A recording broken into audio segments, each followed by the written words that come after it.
membahas pemeriksaan Gubernur DKI Jakarta dalam kaitannya kasus dugaan korupsi Uninterruptible Power Supply atau UPS oleh Bareskrim Mabes Polri telah hadir Wakil Ketua DPRD DKI Jakarta, Abraham Lulung Lunggana. Kami juga mengundang Anda memberikan komentar lewat SMS ke 08118335551. Bisa menelpon juga melalui nomor interaktif di 021529000308 atau 021529000311. Selamat pagi Pak Haji. Ya, selamat pagi. Anda terseret dalam pusaran kasus ini seperti apa? Waalaikumsalam Pak Haji. Ya, selamat pagi pemirsa Berita Satu.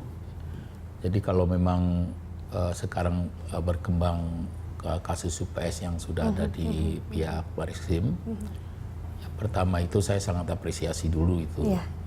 Kemudian kalau saya terseret, memang saya harus ikut ya.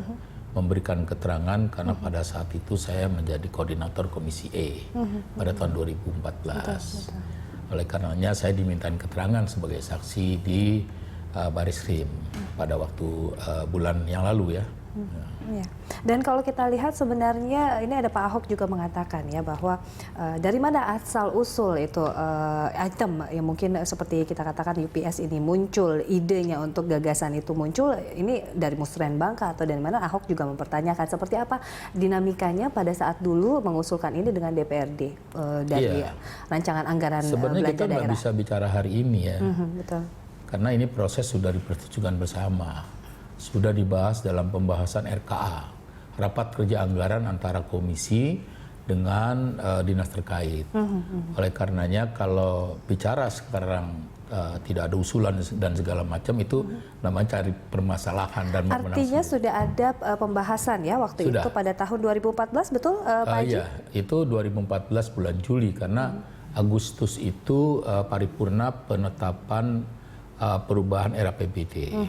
Hari itu ditetapkan dan dipersetujukan oleh gubernur dan kita. Tapi sebelum itu kan ada yang namanya pidato Pak Gubernur menyampaikan era APBD perubahan tahun 2014. Pada saat itu Pak Gubernur Jokowi ya, jadi belum ke pemerintahannya Ahok begitu ya? Tidak, pejabat gubernur hari itu yang pidato.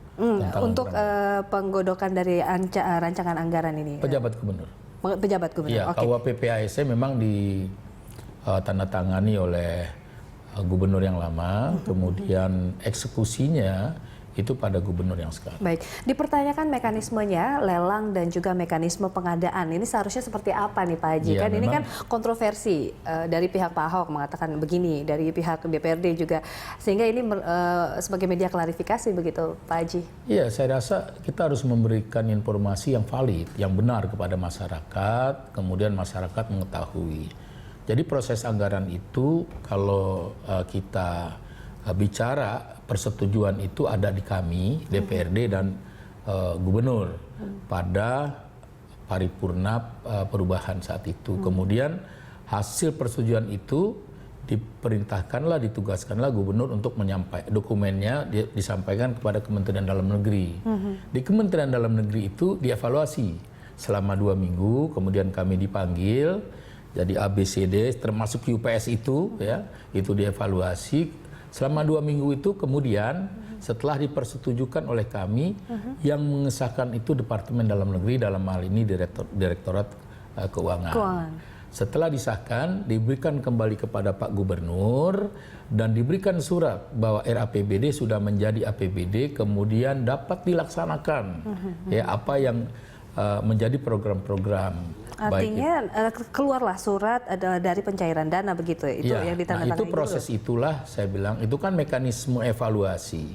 Ya, ketatnya begitu ketat dalam pembahasan anggaran belanja sesuai dengan Undang-Undang nomor 17 tahun 2014. Kemudian sampai kepada evaluasi terakhir eksekusinya itu kepada birokrat, kepada eksekutif.